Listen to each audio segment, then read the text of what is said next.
pagi dan semangat pagi, salam sehat. Bagaimana kabarnya hari ini? Semoga kalian senantiasa sehat selalu, begitu juga dengan ibu dalam keadaan sehat. Kita berjumpa lagi pada pembelajaran daring seni budaya di kelas 7 di semester genap. Kita masuk ke dalam bab 9, yaitu menerapkan ragam hias pada bahan tekstil. Sebelum memasuki materi pembelajaran seni budaya ini, dipersiapkan apa yang perlu dipersiapkan seperti hanya buku, alat tulis, dan lain-lain. Dan juga simak baik-baik video ini sampai selesai agar mengikuti pembelajaran dengan baik.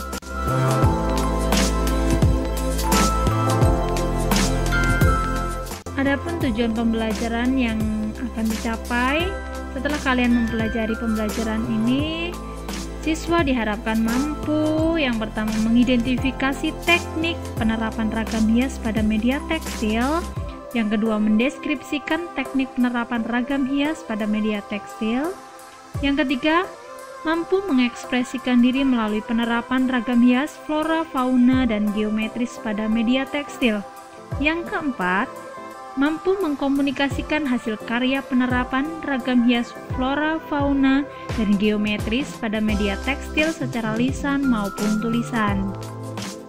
Agar pembelajaran ini dapat dicapai dengan baik, diharapkan semua dapat mengikuti dan menyimak video dengan seksama. Selamat belajar!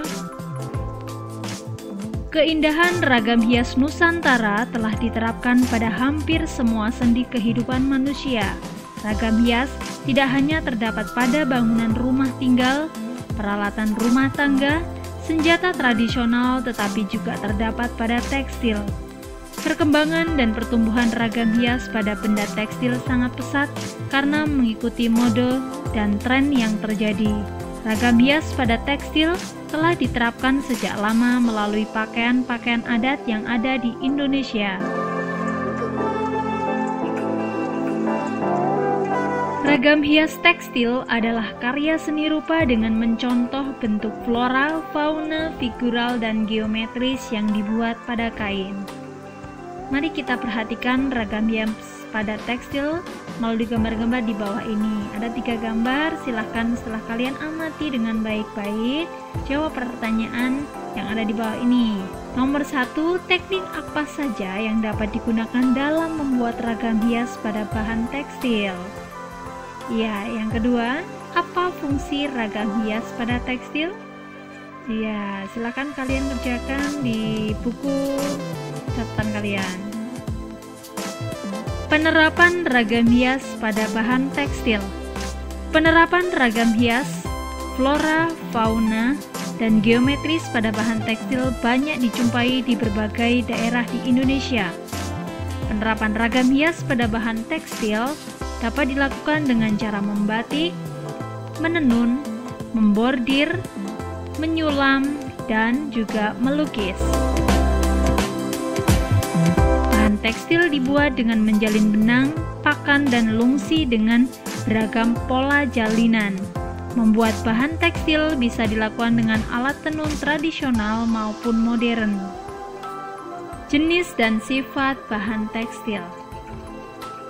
Jenis tekstil dapat diketahui dari perbedaan jenis benang dan permukaan teksturnya. Benang dibuat dari bahan alam dan bahan buatan. Bahan alam seperti halnya kapas, serat ulat sutra, dan bulu domba. Dan dari bahan buatan seperti halnya dakron, nilon, dan polyester. Benang katun dibuat dari kapas. Benang sutra dibuat dari serat yang berasal dari kepompong ulat sutra. Kain wol dibuat dari bulu domba. Nah, untuk bahan benang yang lain misalnya seperti serat agel dan serat rami digunakan untuk produk tekstil lain seperti tas dan makrame. Berikut jenis-jenis bahan tekstil beserta sifatnya. Yang pertama adalah katun. Katun memiliki sifat menyerap air, mudah kusut, lentur, dapat disetrika dalam temperatur panas yang tinggi. Berikut adalah gambar contoh dari bahan katun.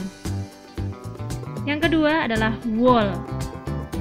Bahan wool memiliki sifat sangat lentur, tidak mudah kusut, dapat menahan panas apabila dipanaskan menjadi lebih lunak. Berikut adalah contoh dari bahan wool. Yang ketiga adalah sutra. Sutra memiliki sifat lembut, licin, berkilap, lentur, dan kuat. Bahan sutra banyak menyerap air dan memiliki rasa sejuk apabila digunakan. Yang keempat adalah polyester dan nilon, yang memiliki sifat tidak tahan panas, tidak mudah kusut, tidak perlu disetrika, kuat, dan jika dicuci cepat kering. Jenis dan bahan pewarna tekstil. Bahan tekstil dapat diberi warna baik dari bahan alami maupun buatan. Masing-masing bahan pewarna ini memiliki sifat dan jenis yang berbeda-beda.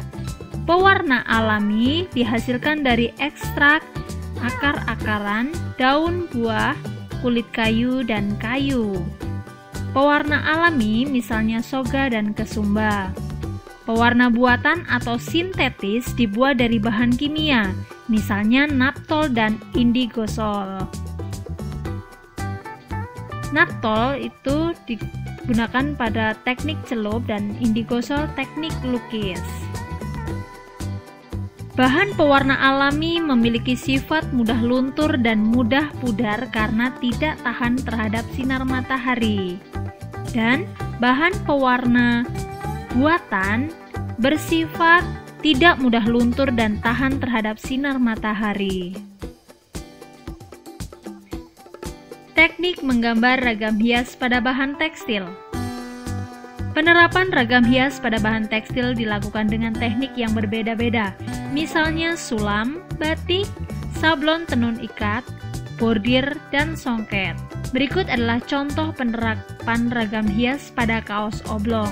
Yang pertama, kita siapkan gambar rancangan ragam hias di atas kertas. Setelah itu, yang kedua, siapkan kaos oblong berwarna putih dan beri alas dari bahan karton atau triplek di dalamnya.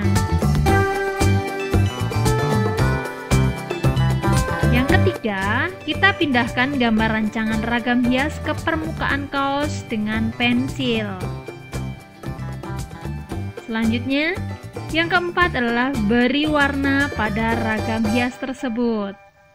Dan untuk langkah yang terakhir yaitu kita jemur hasil gambar pada sinar matahari atau gunakan hair dryer. Untuk uji kompetensi pengetahuan, silakan kalian kerjakan dalam buku latihan kalian. Yang pertama yaitu jelaskan 4 manfaat penerapan ragam hias pada bahan tekstil. Yang kedua, jelaskan 3 teknik penerapan ragam hias pada bahan tekstil. Dan untuk uji kompetensi keterampilan, Ibu akan bagikan di dalam grup WhatsApp Mapel Seni Budaya. Demikianlah pembelajaran seni budaya hari ini. Jika ada hal-hal yang perlu dipertanyakan atau belum dipahami, silahkan hubungi Ibu secara pribadi atau melalui grup Mapel Seni Budaya. Terima kasih sudah mengikuti pembelajaran dengan baik. Selamat belajar. Kita bertemu lagi di materi selanjutnya. Tetap jaga kesehatan dan gunakan selalu protokol kesehatan. Salam sehat.